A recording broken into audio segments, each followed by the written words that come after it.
ওকে, আসলে আমরা এই পৃথিবীতে সবচেয়ে শ্রেষ্ঠতম জীব আমরা হচ্ছে মানুষ।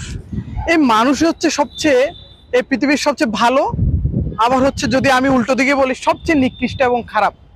কেন বলি, আমরা মানুষ জাতি চাই না একজন একজনের উপকার হোক, একজন একজনের ভালো করি, একজনকে আমরা সহযোগিতা করি, একজনের সাথে একজনের ভালো সম্পর্ক তৈরি করি। এই জিনিসটা আমরা একমাত্র মানুষ জাতি চাই না।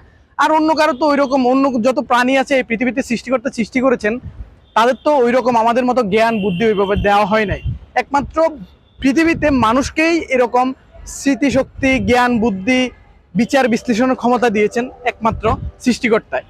আর হচ্ছে আমরা এই মানুষটাই সবচেয়ে ভালো, আবার হচ্ছে সবচেয়ে খারাপ। তো একটু নিজেকে চিন্তা করুন, আমরা এই খারাপ জিনিসটা করে জীবনে লাভ কি? আমরা এই খারাপ দিয়ে কতটুকু এগোতে পারবো, আমরা কত দূর যেতে পারবো? আর যদি আমরা ভালো করি কিন্তু আমাদের কোনো উপকার না হোক, অন্য কারোর তো হয়তো বা উপকার হবে, কারো না কারো উপকার হবে, তাতে আমরা ভালো করলে অসুবিধা কি?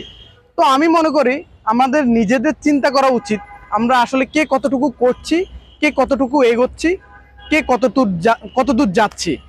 তো এই জিনিসটা একটু চিন্তা করা দরকার। ধন্যবাদ, ভালো থাকবেন। নতুন ভিডিওতে আবার দেখা হবে। ভালো রাখবেন, ভালো থাকবেন।